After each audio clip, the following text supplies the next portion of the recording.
Hello, good morning, and welcome to Elite Dangerous. I am Noden, your host, here with a cup of space coffee, and we are taking... I've been playing this game for a little bit, the last little while, and I am having so much damn fun playing it that I thought I would show it around a little bit. So we're just coming up here into the coffee plant, and we got a bunch of, I don't know, random commodity. What do we have? What are we carrying? We are carrying domestic appliances.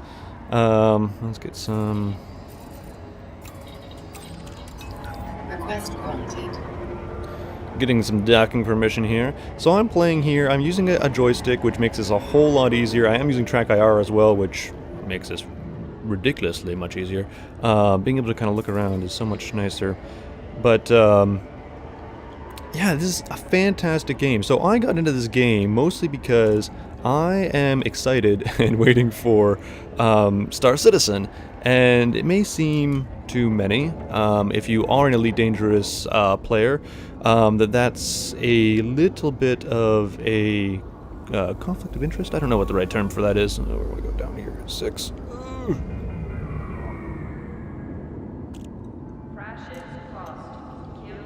Landing gear out.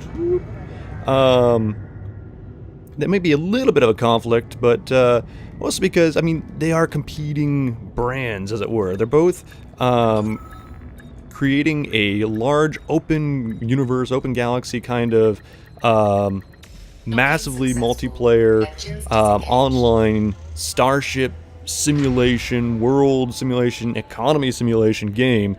And I'm just shaking my head all around as I talk about this.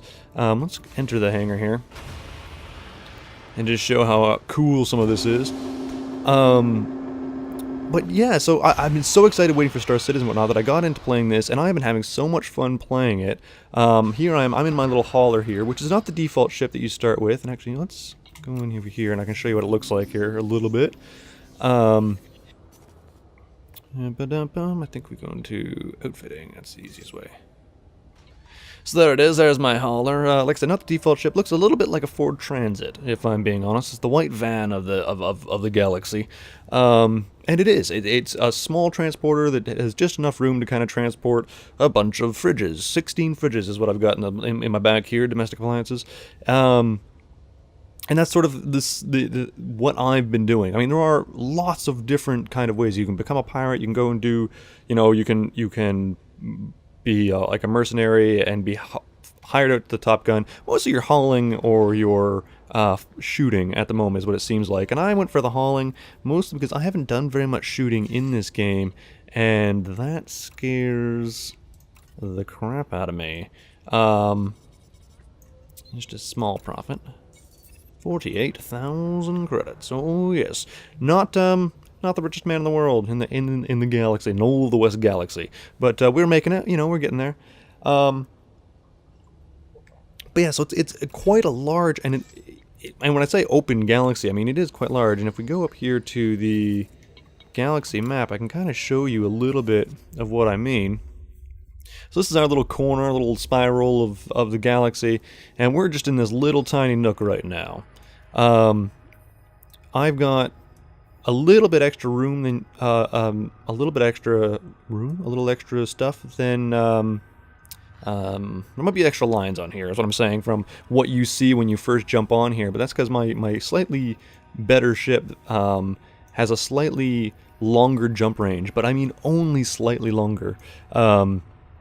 And even to get into this sector of space, I couldn't carry basically any cargo with me because my ship was just too damn heavy.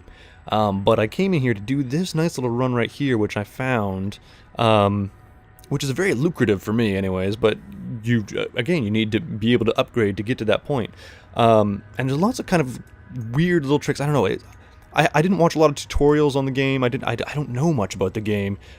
Just trying to get around and make enough money to buy a new ship seemed like such a huge undertaking.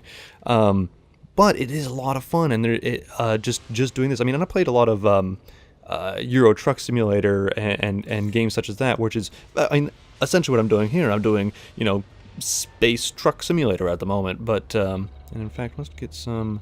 I think it's iridium that I want. 8 lithium. Look at this. Look at it. Oh, yes. Almost 400 credits extra. Submit. Cargo hold at maximum capacity. Cargo hold at maximum capacity. So yeah, so I've been doing a lot of just sort of flying around between, you know, checkpoints, as it were. Picking up something in one location, dropping off in the next, picking up something there, going to the next one, and continuing on. Let's see what these contacts are before we leave. It's hard to say. Some of these could be docked, so let's risk it. This is so cool.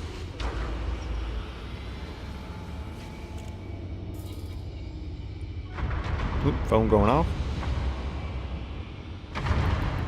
Ship released. Engines engaged. Alright, landing gear up. Make sure we have full power to our shields because these doorways get a little crowded sometimes. I didn't set my destination. There we go. Alright, full power to the engines. Let's go just a quick little warp here.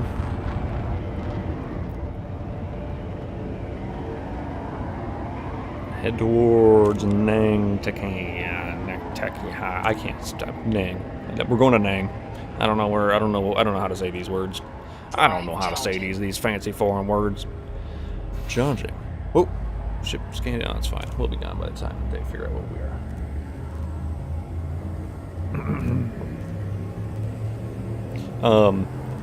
That's another one, because we do have, I mean, we're a small ship, but our cargo is fairly valuable. I like to think it's fairly valuable at any rate. And frankly, just not having to pay for things, I'm sure, is a big, a big plus for many people. So, I'm always worried about pirates. My current, way of dealing with them is to run like the frickin' wind. We're going to Haypoint destination.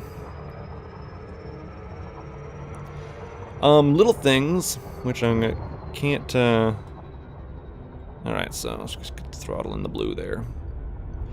The other one is that you get kind of thrown in here, and I mean there are some single player.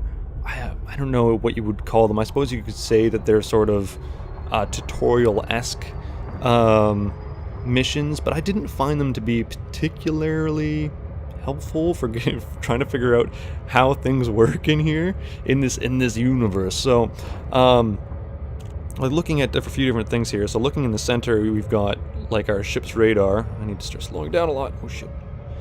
I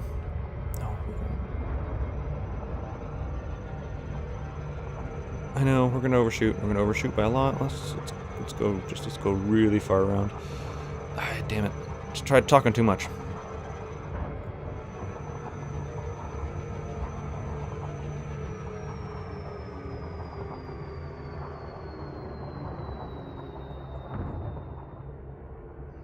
There we go.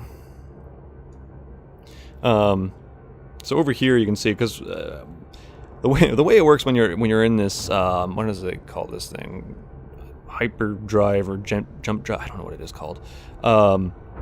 You can't be going just all out and then just like pop out of hyperspace, or you can, but you just kind of get thrown around and you have no idea where you're going to end up. You actually need to slow right down on your way, so you can kind of like speed up, and then get so far and then you have to start slowing down again. So right here down in that corner you can see we've got these two lines and they're just slowly following the distance and the speed, and once they're both in that blue section we can disengage our cruise drive here, super cruise, and we'll pop out 20 kilometers away from the station that we're trying to get to, and it always seems to be 20 kilometers. I wish that there was a way. I mean, when I first started playing, I'm like, oh, if I can like push that distance needle just a little bit farther, I can get closer, and that way be safer, right? Because the thought is that the closer I can get to the station, the less time I'm in open space, the safer I am. That is not true. No matter what, you've got 20 kilometers that you have to suffer through one way or another. What I have found helps a little bit is the second that I get out, I've got full power to the engines, which means that I can go a little bit faster, and I'm just using my tab key and using like it's like a momentary afterburner to just keep me going as fast as I can. You burn a lot of fuel doing this, but I'm okay with that. I am alright with that.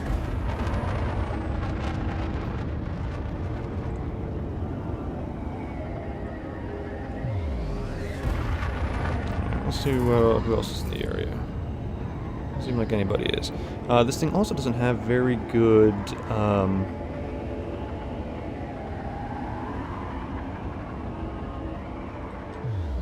super good engines. Like it's because it's a hauler, it is a little bit slower as well. Which means that's why the other reason why I'm using the jump as much as not the jump, what you call it, the afterburner, as it were. All right, so we're within about 7 kilometers now. So I've balanced our power engine out, which means we slowed down a little bit more, and we can at 7.5 kilometers. We can request permission. It's just the one nice thing about being in this section is that these stations are much easier to find the entrances.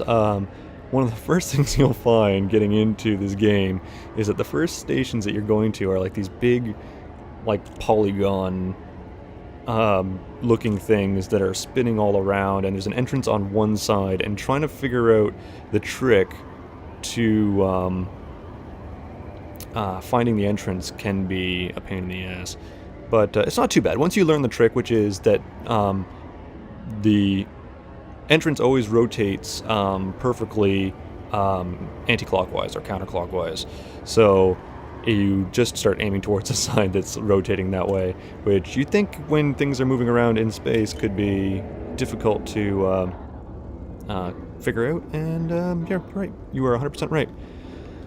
So this is rotating. I'm giving it a little bit of left stick. Once you get inside, your ship naturally has like a counter steering mechanism. Actually, I think once you get inside these little cables, I think is what it is. And then I look at a little radar. Where we're going to? 44, all the way to the back.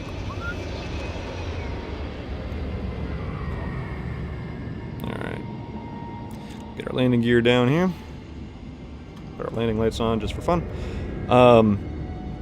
So yeah, so you've got your little radar thing there, and the second hardest thing I've found about this game is finding out where it is you're supposed to park. So it says here, proceed to landing pad 44. Just to the right of that, you see a little circle with a dash in it that seems to be kind of moving as I get closer to it. Once you get through that door, that little marker will become visible, and then yeah, it's just a matter of kind of pointing towards the marker as much as you can, and then trying to find the number on the ground when you get there. Docking successful. Engines disengaged. Engines disengaged. So yes, that was a quick little look. I might do some more of these, but more, I don't know, maybe not let's play per se, but a little more, I guess more let's play like, where we're actually going through and showing off some of the features, and not just sort of going, blah, here's a bunch of crap, and try to keep up, which is really what this was. But I've been having a lot of fun. Check it out. It is a bit pricey to get into, I'm not gonna lie, but it is good fun, and if you're excited about Star Citizen and whatnot as well, this is definitely a great place to start. Let's just quickly sell our, whatever it was, we have iridium? Lithium. Alright, so we got 29, let's see, what are we going to get for profit?